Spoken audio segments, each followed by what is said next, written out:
Tá muito sol, hein? Tá sol demais, tem jeito não, que é isso? Mas hoje vamos falar sobre uma coisa muito importante, muito perigosa, inclusive. E uma coisa que temos que nos atentar dia após dia, momento após momento, e em todos os períodos que nós vivemos, porque nós realmente passamos por situações, passamos por coisas na nossa vida e, na verdade, nós estamos a todo momento mudando. A todo momento você pode estar se vendo de uma maneira diferente de uma semana atrás. A todo momento você pode estar se vendo de uma maneira diferente que você se via há um mês, um ano. Nós sabemos que isso é real, então eu não preciso falar muito sobre. Mas é importante que nós lembremos que nós não podemos nos ensoberbar. É uma palavra difícil, mas sendo mais simples é o orgulho. Lá em Ezequiel, capítulo 28, versículo 17, diz assim: O teu coração elevou-se por causa da tua beleza, corrompestes a tua sabedoria por causa do teu brilho. Te lançarei por terra diante dos reis, te colocarei para que te contemplem. Aqui, Ezequiel, Deus está falando acerca de Satanás, o diabo, que antes era Lúcifer, o portador da luz, e agora não é mais. Agora é portador das trevas. O príncipe das trevas. E ele estava com Deus. Ele fazia parte do reino excelente e perfeito de Deus. E ele se corrompeu. Ele se corrompeu por causa da sua própria beleza. O diabo não olhou para Deus e pensou que ele fosse injusto. Ele não olhou para Deus e disse: poxa, tem alguma coisa errada aqui, vou combater contra Deus. Não. Na verdade, o diabo olhou para a sua própria beleza. Algumas versões diz que ele olhou para o seu próprio comércio, para suas próprias contratações. Ele era o querubim ungido. Na Bíblia não se fala mais sobre os querubins ungidos, não se fala sobre outros patamares de querubins, a não ser um querubim ungido, que era Lúcifer. Mas devido a tudo que ele era, devido a tudo que Deus mostrava a ele, a sua beleza, a sua luz, que Deus mesmo entregou, ele teve orgulho de si mesmo. Diz que, por conta da tua própria beleza, ele olhou para si mesmo e ele quis ser como Deus. E é algo muito perigoso que temos, porque passamos por coisas, pensamos coisas, vivemos coisas, olhamos para coisas, temos coisas, e tudo isso pode nos corromper, pode nos fazer sermos orgulhosos. E está escrito mesmo na Bíblia, Deus rejeita um coração soberbo, ele rejeita o orgulhoso. Aquele que a si mesmo se humilhar será exaltado, e aquele que a si mesmo se exaltar será humilhado. Deus continua falando diversas vezes ao longo da Bíblia. Paulo fala a uma das igrejas, eu não lembro ao certo qual é, mas ele fala para nós não buscarmos coisas altas, mas nós nos satisfazermos com as coisas humildes. Jesus fala que aquele que quiser ser o maior no reino dos céus deverá ser o menor aqui na terra. Deverá ser como um menino, como criança, que todos olham. E quando Paulo fala sobre não buscarmos coisas altas, mas nos confortarmos com as coisas humildes, ele ainda diz: não seja sábio aos teus próprios olhos. Então, se você se sente orgulhoso, se sente uma pessoa orgulhosa, e olha, eu conheço diversas pessoas que não só são pessoas orgulhosas, como se vangloriam por serem pessoas orgulhosas e acham que isso é correto. Isso não é bem visto aos olhos de Deus. E tem diversos filósofos que falam acerca da felicidade e que a felicidade vem com um senso de poder. E, obviamente, se você se sente muito superior a alguém, você vai se sentir mais poderoso. Mas como é realmente estar em um patamar acima e se fazer menor que alguém?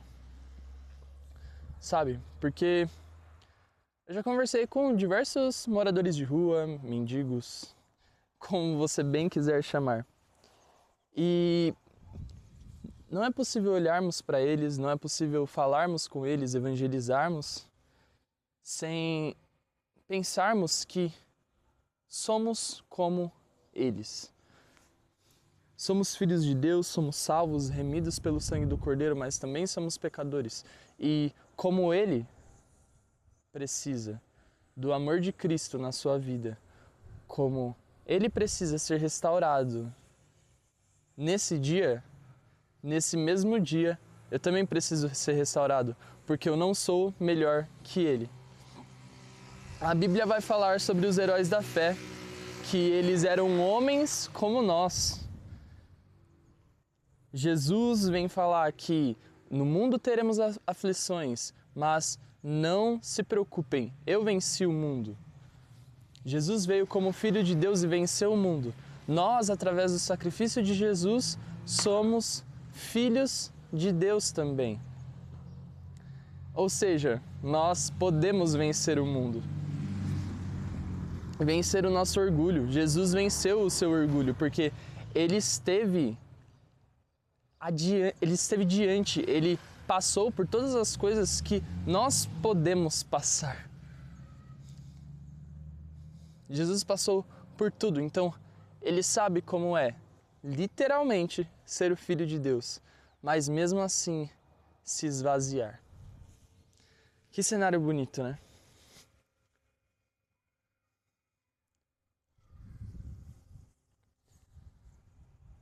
Então,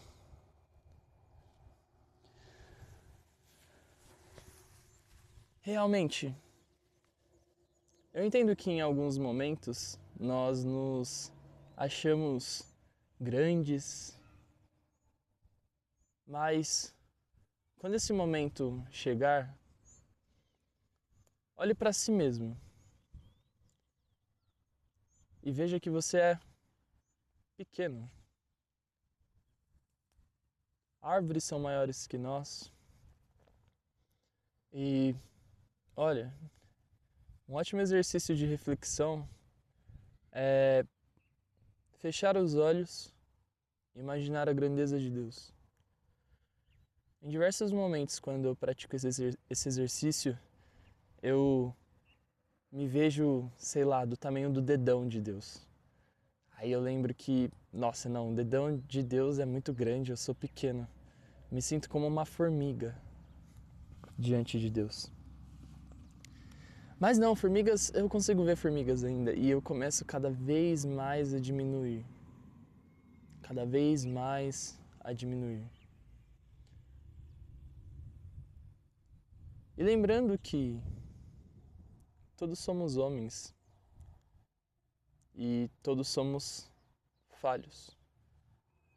O apóstolo Paulo, inclusive, dizia, com outras palavras do que eu vou dizer, mas ele falava que depois de ter chamado tantos para a luta, tantos para a guerra, ou seja, depois de ter evangelizado tanto e trago tantos para a batalha com Cristo,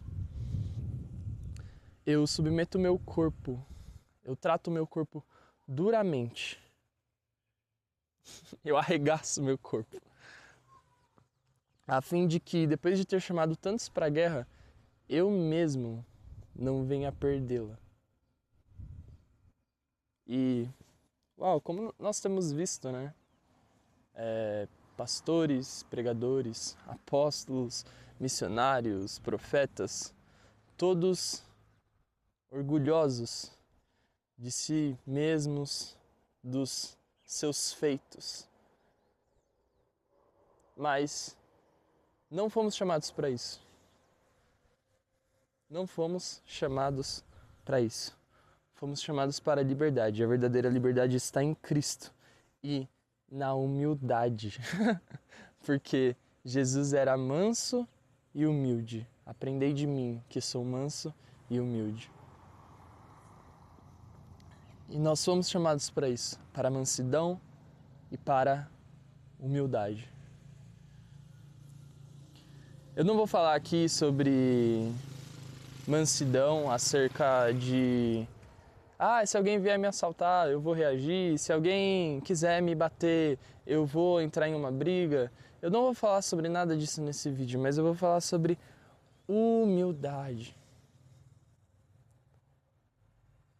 Porque o orgulho maltrata o nosso coração. E lembre que Deus fala tanto sobre o orgulho, sobre a soberba, e pense que nada que Deus fale na sua palavra e peça para que nós façamos, nada do que Ele diz na sua palavra e pede para que nós façamos é para o nosso mal. Na verdade é para o nosso bem, mesmo quando nós não conseguimos entender para qual bem é. O jejum, por exemplo, durante todos os séculos que vivemos, imaginávamos que jejum fosse algo ruim. Imaginávamos que jejum fosse algo ruim para o nosso corpo. Passar fome não é algo que faz bem para o corpo e nós sempre vivemos dessa maneira. Mas com o passar do tempo, com o passar dos anos, a medicina, a ciência sendo atualizada e avançada, descobrimos que hoje faz bem entrar em jejum. Faz bem para deixar de comer. Então, não só filosoficamente, pense sobre essas palavras, mas tire um tempo para refletir espiritualmente. E na próxima vez que você sentir aquele orgulho, lembre que você é falho, como eu também, sabe? Eu, algum tempo atrás, estava discutindo com uma pessoa e aí eu falei, mas essa pessoa não fez isso, ela poderia ter feito. Mas não, Nicolas, para com isso. Para de pensar nas pessoas, para de pensar no que as pessoas poderiam ter feito, porque nós temos mesmo um sério problema em pensar que sempre estamos certos. Isso é orgulho. Nós erramos sim, e erramos muito. Somos pecadores dia após dia, e dia após dia nós precisamos ser renovados por Cristo e lavados pelo seu sangue. Porque a cada dia eu posso ter um pensamento errado, a cada dia eu posso ter um feito incoerente com o que eu quero viver.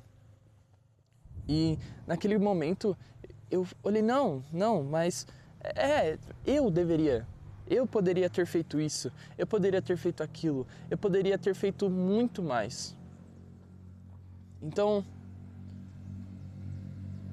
antes de olhar para o que outras pessoas possam ter feito, ou que outras pessoas poderiam viver, o que outras pessoas estão vivendo, olhe para si, porque temos nos embriagado tanto com as histórias de outras pessoas e achado tanto que nós somos superiores, que esquecemos que somos seres humanos e que nós falhamos a todo momento e que a todo momento temos circunstâncias e coisas que precisam ser mudadas na nossa vida.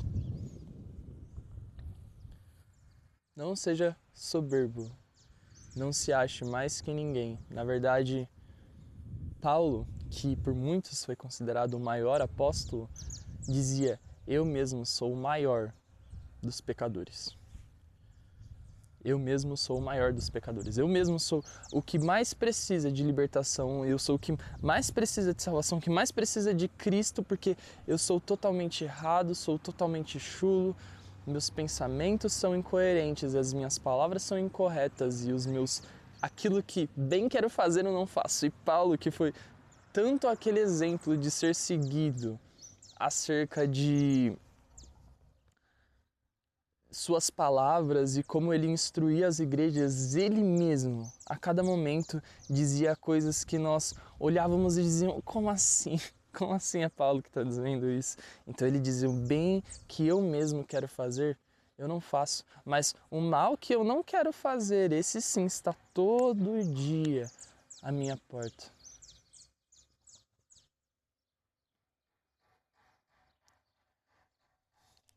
Paulo mesmo, que falava tanto às igrejas, instruía o povo, disse que estava dividido entre a carne e o espírito, porque queria ir para Deus, mas achava de bom grado continuar na terra para poder instruir mais os irmãos. E Paulo, que ele mesmo dizia, se vocês querem falar em línguas, eu falo em línguas muito mais do que todos vocês. Se vocês querem falar sobre judeus, e ele começava a colocar um monte de carteirinha que ele era e como ele poderia se sentir muito superior a todos.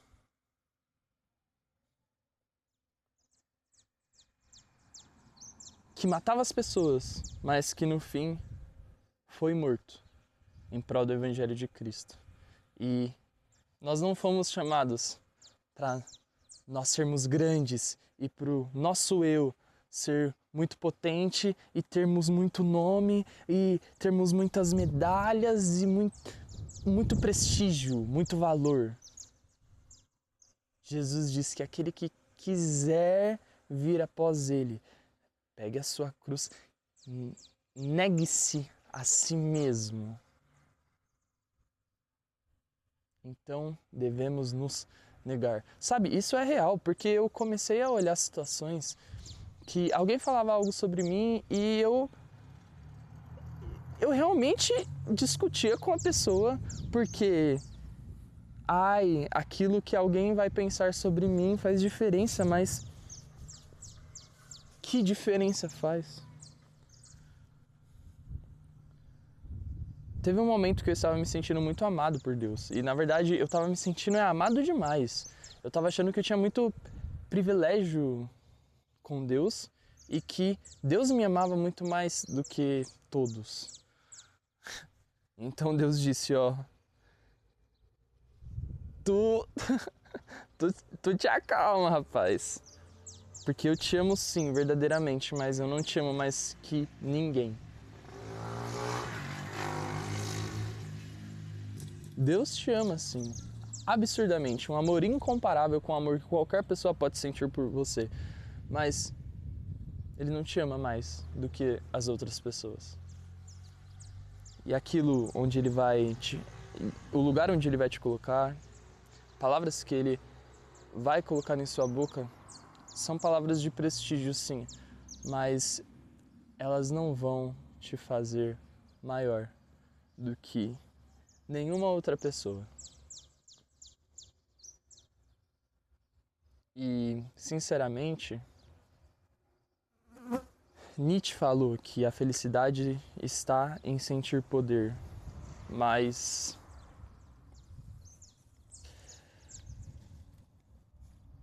tem poder maior do que controlar a si mesmo?